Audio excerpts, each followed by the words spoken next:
सभी का स्वागत। साजिश देख रहे हैं आप, मैं हूं आपके साथ मोनिका ठाकुर। यूक्रेन के ड्रोन हमले की आशंका के बीच मॉस्को के 2 एयरपोर्ट बंद कर दिए गए हैं। शहर में बार बार सायरन की आवाजें सुनाई दे रही हैं। लोग डरे हुए हैं। युद्ध की शुरुआत से अब तक मॉस्को का यह हाल कभी नहीं हुआ है। कहा यह जा रहा है कि जेलेंस्की के ड्रोन किसी भी वक्त मॉस्को को निशाना बना सकते हैं। मॉस्को में आर्मी के टॉप कमांडर्स की मीटिंग भी चल रही है। पुतिन खुद मोर्चा संभाले हुए हैं। कहा रूस को 72 घंटे में यूक्रेन जीतना था, कहा मॉस्को पर ही खतरा मंडरा रहा है।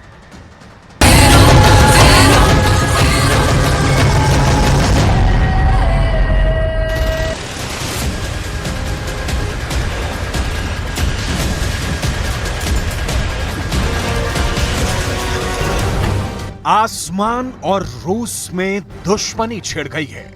ना हवाई सुरक्षा सिस्टम साथ दे रहा है, ना चांद पर भेजे लूना 25 ने साथ दिया। दोनों फेल हो गए। रूस इस वक्त बहुत बड़े संकट से गुजर रहा है।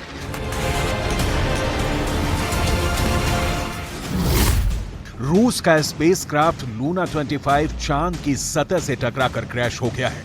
रूस की स्पेस एजेंसी रोसकोमोस के मुताबिक लैंडर एक अनियंत्रित कक्षा में घूमने के बाद क्रैश हो गया।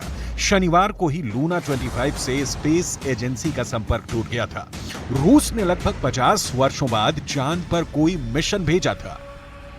सालों की मेहनत और बहुत सारा पैसा देखते ही देखते खाक हो गया। लूना 25 के क्रैश की कहानी आपको भी जरूर जाननी चाहिए। सबसे पहले लूना 25 अपनी ऑर्बिट से बाहर निकला। खतरा यहीं से शुरू हो गया। लूना 25 को वहां पहुंचना था जहां से चांद की दूरी सिर्फ 18 किलोमीटर रह जाती, लेकिन लूना की लैंडिंग होती उसके पहले ही वो क्रैश हो गया। मतलब ऑर्बिट चेंज करने के दौरान लूना ऑफ बीट में चला गया और क्रैश हो गया। रोसकोमोस ने कहा है कि लूना 25 मिशन की शुरुआती जांच से पता चलता है कि मैनूवर के समय वास्तविक और अनुमानित काउंटिंग में गड़बड़ हुई। इस वजह से स्पेसक्राफ्ट एक ऐसी कक्षा में चला गया जिसकी अपेक्षा ही नहीं की गई थी। इस गड़बड़ी की वजह से लूना ग्लोब लैंडर बर्बाद हो गया। जमा डिटेल ये की, लूना 25 को 21 अगस्त को चंद्रमा के दक्षिणी ध्रुव पर उतरना था। इसके लिए लैंडिंग से पहले कक्षा बदली जानी थी, लेकिन तकनीकी दिक्कत के कारण नहीं बदली जा सकी। लगभग 5 दशकों बाद पहली बार 10 अगस्त 2023 को लूना 25 अंतरिक्ष में भेजा गया था। 1976 में तत्कालीन सोवियत संघ के लूना 24 की लैंडिंग के बाद से सिर्फ चीन चंद्रमा पर यान उतारने में सफल रहा है। 2013 में चीन चांद पर चांग-ई 3 और 2018 में चांग-ई 4 उतारने में सफल रहा। लूना 25 के क्रैश होने के बाद अब पूरी दुनिया की निगाहें भारत के चंद्रयान पर टिकी हैं, जिसकी लैंडिंग में देर होने की खबर है। लेकिन चांद पर पहुंचने से पहले इस दुनिया को ठीक से जमीन पर जीना आना जरूरी है, जो दिख नहीं रहा। मॉस्को में लूना 25 के क्रैश होने के बाद सन्नाटा पसरा है, तो दूसरी ओर मॉस्को में सायरन की आवाजें कान के पर्दे फाड़ रही हैं। सड़कों पर वीरानगी नहीं पसरी, लेकिन लोग सहमे हुए हैं। खौफ का खेल महायुद्ध की शुरुआत से जो शुरू हुआ, उसकी परिणति मॉस्को में मौत बनकर नाच रही है।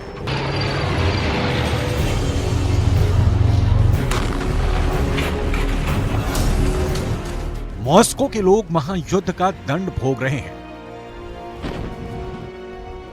पुतिन की जंग ने रूस के मॉस्को में मातम सा क्यों पैदा कर दिया है, इसका जवाब आपकी स्क्रीन पर है। इसकी डिटेल आपको दिखाएंगे, लेकिन आगे फिलहाल पुतिन की सरकार मॉस्को को हमले से बचाने के लिए एक्शन में है। मुख्य हवाई अड्डों पर सभी उड़ानें रद्द कर दी गई हैं। ड्रोन हमले की आशंका को देखते हुए यह फैसला किया गया है। मॉस्को में कुछ जगहों पर ड्रोन हमले हुए थे, जिनमें सरकारी इमारतों को भी निशाना बनाया गया था। रूस के रक्षा मंत्रालय के मुताबिक मॉस्को की ओर आ रहे यूक्रेन के ड्रोन को जैम कर दिया गया, जिसमें वो क्रैश हो गया। 24 जुलाई को भी यूक्रेन ने मॉस्को पर ड्रोन से हमले किए। इस ड्रोन हमले में 2 इमारतें प्रभावित हुई थी। क्रेमलिन के ऊपर फटे ड्रोन का धमाका भी आपने देखा है। लिहाजा ये डर मॉस्को में एक दिन में पैदा नहीं हुआ। रूस की खुफिया एजेंसियों को, रडार सिस्टम को, एयर डिफेंस फोर्स को चकमा देकर यूक्रेन के ड्रोन रूस के भीतर आकर हमले कर रहे हैं। मामला बहुत गंभीर हो चुका है। रूस में जेलेंस्की जहां चाहे हमला कर रहे हैं। सवाल है फिर मॉस्को के एयरपोर्ट को कैसे बचाया जाए। कहां तय हो रही थी कीव विजय इन 1 आवर? 1 घंटे में यूक्रेन जीत लेंगे। कहां पुतिन के लिए अपने ही आशियाने को तबाह होने से बचाना मुश्किल हो रहा है। ज़ेलेंस्की के ड्रोनों ने पुतिन की आंखों की नींद उड़ा दी है। मॉस्को में सुरक्षा एजेंसियों की मीटिंग पर मीटिंग हो रही है।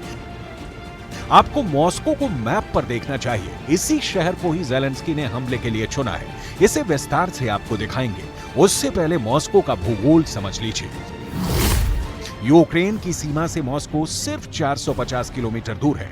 इतने करीब के हमले में ज़ेलेंस्की के ड्रोन उस्ताद हैं।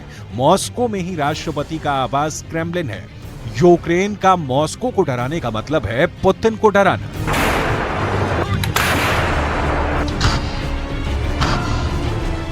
पुतिन ने कच्ची गोलियां नहीं खेली हैं। ना ही यूक्रेन या नाटो के पास इतनी पावर है कि दोनों मिलकर रूस को तबाह कर दें।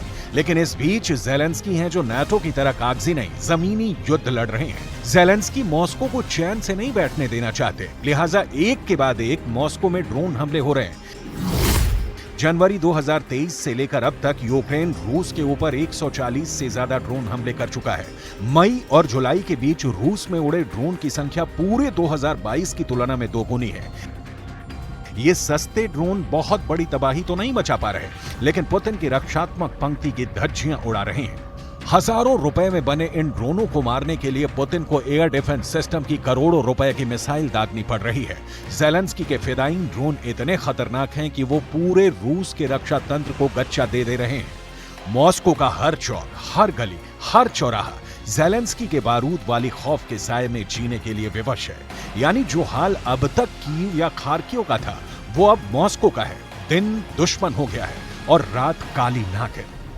यूक्रेन के युद्ध मैदान में जलती अग्नि अब मॉस्को तक पहुंच गई है।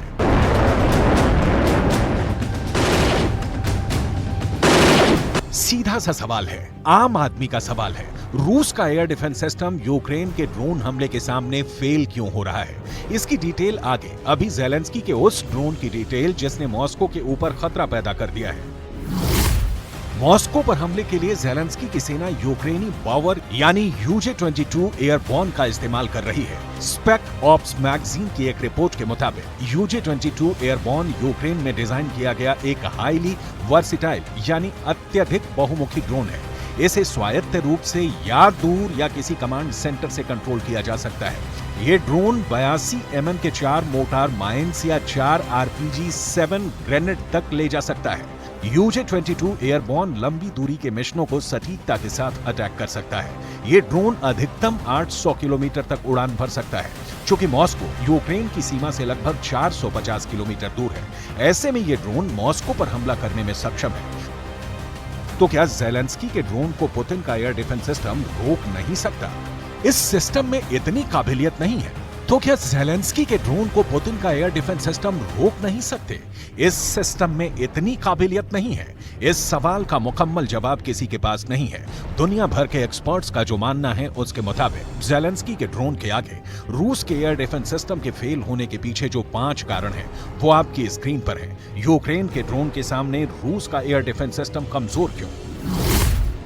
पहला कारण, रूस की हवाई सुरक्षा कम दूरी के ड्रोन को लेकर नहीं, बल्कि मिसाइलों, बैलिस्टिक मिसाइलों, एयरक्राफ्ट, बम वर्षक को रोकने पर केंद्रित है। अब तक परंपरागत युद्ध की तैयारी करते रूस ने ड्रोन को लेकर कोई ठोस सिस्टम डेवलप नहीं किया है। लिहाजा बड़ी बड़ी मिसाइलों को तो रूस नेस्तोनाबूद कर रहा है और कुछ ड्रोनों को भी। लेकिन रूस का वर्तमान एयर डिफेंस सिस्टम यूक्रेन के ड्रोन हमले को पूरी तरह रोक पाने में सक्षम नहीं है। यूक्रेन के ड्रोन के सामने रूस का एयर डिफेंस कमजोर क्यों? दूसरा कारण, ड्रोन जमीन पर बहुत नीचे उड़ सकते हैं, इसलिए कई बार ड्रोन रूस के एयर डिफेंस की पकड़ में नहीं आता है। इसका उदाहरण रूस पर हुए हमले में दिख रहा है, जो क्राइमिया से लेकर मॉस्को तक में कहर बरपा रहे हैं। यूक्रेन के ड्रोन के सामने रूस का एयर डिफेंस सिस्टम कमजोर क्यों? तीसरा कारण, रूस के पास भी लिमिट में मैन पावर है, लिमिट में डिफेंस सिस्टम है। रूस युद्ध में पहले ही बहुत सारे हथियार और रूबल खर्च कर चुका है। हथियार के गोदाम ही नहीं, रूबल वाले खजाने में भी कमी हो रही है। लिहाजा ड्रोन को रोकने के लिए नई तकनीक के विकास पर बहुत सारा खर्च होने वाला पैसा और समय दोनों इस वक्त रूस के पास नहीं है।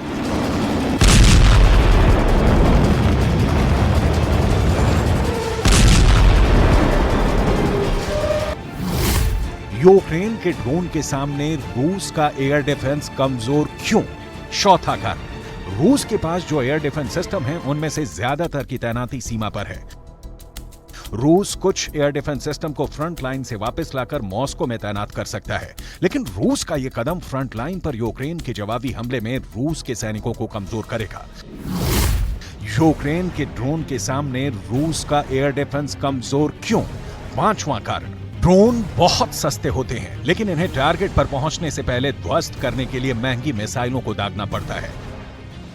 ये एक तरह से ज़ेलेंस्की की चाल है कि रूस की महंगी मिसाइलों की संख्या भी इतनी कम हो जाए कि आगे ज़ेलेंस्की जब रूस पर अटैक करें तो पुतिन के पास हथियारों का टोटा पड़ जाए। और ज़ेलेंस्की के भाग्य से पुतिन इस दुष्चक्र में फंसे हुए दिख रहे हैं। असल में रूस ने ही ईरान के कामिकाज़े ड्रोन से यूक्रेन पर हमला करना शुरू किया और इसका रिजल्ट अच्छा आया तो मिसाइलें छोड़ पुतिन यूक्रेन पर ड्रोन ही दागने लगे। पुतिन का यह फंडा ज़ेलेंस्की को भी समझ में आ गया और फिर शुरू हो गया यूक्रेन की फैक्ट्रियों में ड्रोन का प्रोडक्शन, जो रूस में